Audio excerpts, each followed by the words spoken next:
तो hello guys, welcome back to my channel Vatsalya. तो आज मैं लेकर आई हूँ आप लोगों के लिए एक ब्रांड न्यू वैकेंसी। और वैकेंसी जो निकली है वो निकली है आपकी international financial services centres authority में। सिर्फ ये नोटिफिकेशन है, उसके बाद आप इस वैकेंसी को फिलअप कर सकते हैं। नोटिफिकेशन की डेट है 4 सितंबर 2025, जहां पर recruitment of officer grade A assistant manager की है। 3 स्ट्रीम्स में, general stream, legal stream and information technology stream में। अब यहाँ पर ये जो नोटिफिकेशन है, यहाँ पर कुछ पोस्ट है। जैसे कि अगर हम लीगल स्ट्रीम की बात करें तो यहाँ पर पोस्ट है officers in grade a legal stream. 4 vacancies हैं, 4 वैकेंसीज आर देयर। और यहाँ पे इंपॉर्टेंट डेट्स हम देख लेते हैं। इशू ऑफ वैकेंसी नोटिस, अभी वैकेंसी का नोटिस दिया गया है, अभी वैकेंसी आई नहीं है, अभी वैकेंसी आएगी। 11 सितंबर को उन्होंने बोला था, टुडे इज 12 सितंबर, तो अब आ चुकी होगी, हमें वो चेकआउट करनी होगी। Then online application and payment of fee, online application start हो जाएगी 11 सितंबर 2025 से लेकर 25 सितंबर 2025। Okay, then on phase 1 online examination की डेट भी दे रखी है, जो कि होगी 11 अक्टूबर।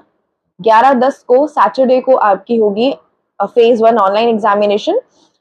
एंड फेज 2 ऑनलाइन एग्जामिनेशन होगा आपका 15 नवंबर, 15/11 को, वो भी सैटरडे होगा। फिर फेज 3 होगा जो इंटरव्यू होगा, मतलब ये 3 स्टेजेस में कंडक्ट होगा। फेज 3 होगा इंटरव्यू, जिसकी डेट्स जो भी सक्सेसफुल कैंडिडेट्स होंगे फेज 2 में, उनको ईमेल या एसएमएस द्वारा नोटिफाई किया जाएगा। अब यहाँ पर है ifsca.gov.in जो है वो वेबसाइट है। यहाँ पे जाके आप इस फॉर्म को फिलअप कर सकते हैं। अभी बहुत सारा टाइम है, 11/9 से लेकर 25/9 तक की आपके पास टाइम है कि आप इस वैकेंसी को फिल कर सकते हैं। लीगल स्ट्रीम में ये वैकेंसी है, तो आपको जरूर अप्लाई करना चाहिए इस वैकेंसी के लिए। 4 वैकेंसीज हैं। अब डिटेल में वैकेंसी को डिस्कस करते हैं। तो यहाँ पर हम देखें तो लीगल स्ट्रीम में एससी के लिए एक पोस्ट है, एसटी के लिए कोई भी पोस्ट नहीं है, ओबीसी के लिए एक पोस्ट है, देन जनरल के लिए 2 पोस्ट है। तो टोटल बनती है आपकी 4 वैकेंसीज। अब यहाँ पे देखते हैं कि एजुकेशनल क्वालिफिकेशन क्या नीडेड है। एज ऑन 25 सितंबर 2025 एजुकेशनल क्वालिफिकेशन आपकी बनती है bachelors degree in law. Then age limit, दे रखी है, the candidate must not have exceeded the age of 30 years as on September 25th। लेकिन अपर एज लिमिट जो है वो रिलैक्स्ड है। ओके, अब फीस देख लेते हैं। अनरिजर्व और जनरल ईडब्ल्यूएस एंड ओबीसी के लिए 1000 रुपीज है, एससी एसटी पीडब्ल्यूबीडी के लिए 100 रुपीज फॉर्म फी है।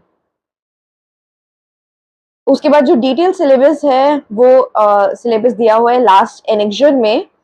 तो हम एनेक्जर पे चले जाते हैं फटाफट और डिस्कस कर लेते हैं कि एक्चुअल सिलेबस क्या है लीगल स्ट्रीम के लिए।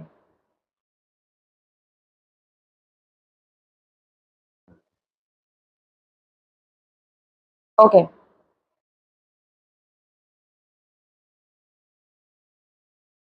तो ये रहा syllabus for paper 2 of phase 1 and phase 2 in legal stream. Constitution of India, वहां पे स्पेसिफिकली पार्ट डिस्कस है, कौन से पार्ट जो है वो रिलेवेंट है, जो आएंगे part 1, part 3, part 4, part 4A, 5, 6, 8, part 9A, 9B and part 11। Contract law, जिसमें आएंगे आपके Indian contract act, sale of goods act, Indian partnership act, specific relief act. CPC के भी पार्ट डिस्कस हैं, कौन से पार्ट आएंगे, ट्रांसफर ऑफ प्रॉपर्टी एक्ट, उसके भी chapter 3, chapter 4, chapter 5, arbitration and conciliation act part 1 and part 2, administrative law, jurisprudence and interpretation of statutes, important Latin terms and maxims, law of torts and consumer protection act, the special economic zone act, the digital data protection act, the right to information act, mediation act, intellectual property rights। और paper 2 phase 2 के लिए आपके आएंगे criminal laws, BNS, chapter 1, 2, 3, 4, 7, 12, 17 and 19। Then आपकी BNSS पूरी आएगी, BSA पूरी आएगी। कॉर्पोरेट लॉज में आएगा आपका company law, limited liability partnership, insolvency and bankruptcy code, law of trust.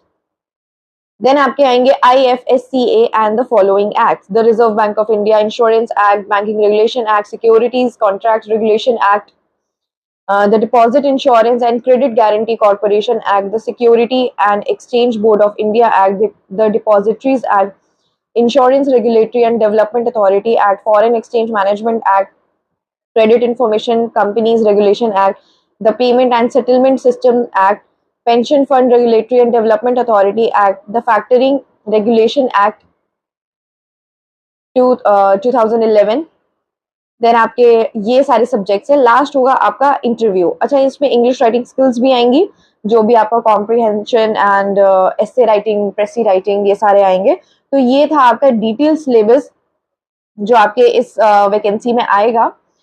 तो आई थिंक कि इस वैकेंसी के लिए आप लोगों को अप्लाई करना चाहिए, क्योंकि अच्छी वैकेंसी है और यहाँ पे काफी सारे जोन्स भी डिसाइडेड हैं, east zone, west zone, north zone, south zone, क्योंकि जो IFSC है वो ऑल ओवर इंडिया जो है वो कंडक्ट करता है।